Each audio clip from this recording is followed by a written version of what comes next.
оде во училиштето делегации на самото училиште, на политички партии, на јавниот живот, на општина Кавадарци, локалната самоуправа, Советот на општина Кавадарци полагаат свеќе пред бистата на Димката Габерот од Ваташа, првоборец кој загина на денешен ден 1943 година. Бројни делегации од Кавадарци и од локалната самоуправа полагаат цвеќе и се чествува по повод неговата смрт. По ова предвидено е чествување во рамките на овие сега ковид рестриктивни мерки да се направи пред споменикот на Димката Габерот во Кавадарци.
На 10 јуни 1943 година згаснал еден млад живот. У својата младост ја посветил на желбата за слобода и подобро утре. Затоа, денес сме сите овде собрани за да му одадеме чест на нашиот најголем херој и борец за правда. Јунакот кој ќе остане за секогаш во нашите срца. Нашиот патрон Димката Ангелов Габерот. 10 јуни е денот кога го прославувам патронатот на нашиот херој, национален херој Димката Ангелов Габерот, чие име и го носи нашето училиште. Поради на неговото дело, на неговата револуционерна борба, а пред се неговата професија учител, кој бил многу сакан и омилен помеѓу учениците, единствен начин да му се одолжиме е да го продолжиме тој негов пат. Нашето училиште е место каде учениците се воспитуваат, образуваат, се потикнуваат за личниот, емоционалниот, физичкиот и социјалниот развој. Нашето училиште е современо, воспитна образовна установа, отворена кон потребите на учениците, наставниците, родителите и локалната заедница. Иако најмало училиште, во нашата општина ние сме препознатливи по високите училишни достигнувања. Училиштето со години наназад е непресушен извор на многу генерации, кои значат многу не само за историјата на училиштето, кои со понатамошните кариери даваат голем придонес во областа на образованието, науката, културата и уметноста. Најдобар пример за тоа е и овогодишниот првенец на генерација, ученикот Тодор Пењушков. Ученикот има освоено над 40 дипломи на општински, регионални и државни надпреварувања. Сега сакам да ја поканам мојата драга наставничка Најца и да се благодарам за сите неизини дел кои што ги направила за мене.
Денес бележиме 78 години од смртта на нашиот патрон.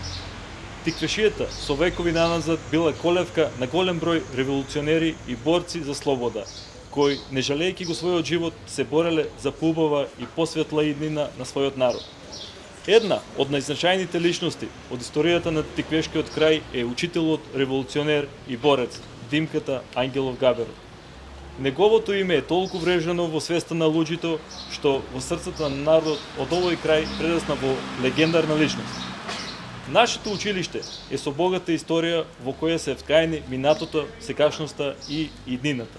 И во нераскинливо единство се испреплетуваат традицијата и современата наука. Да се биде директор на ово училиште, кој низ векови обстојувало, а во него се едуцирале многу современици кои денес се креатори на нашето општество, е голема гордост, но и одговорност.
оптички интернет до вашиот дом. Само со Инел.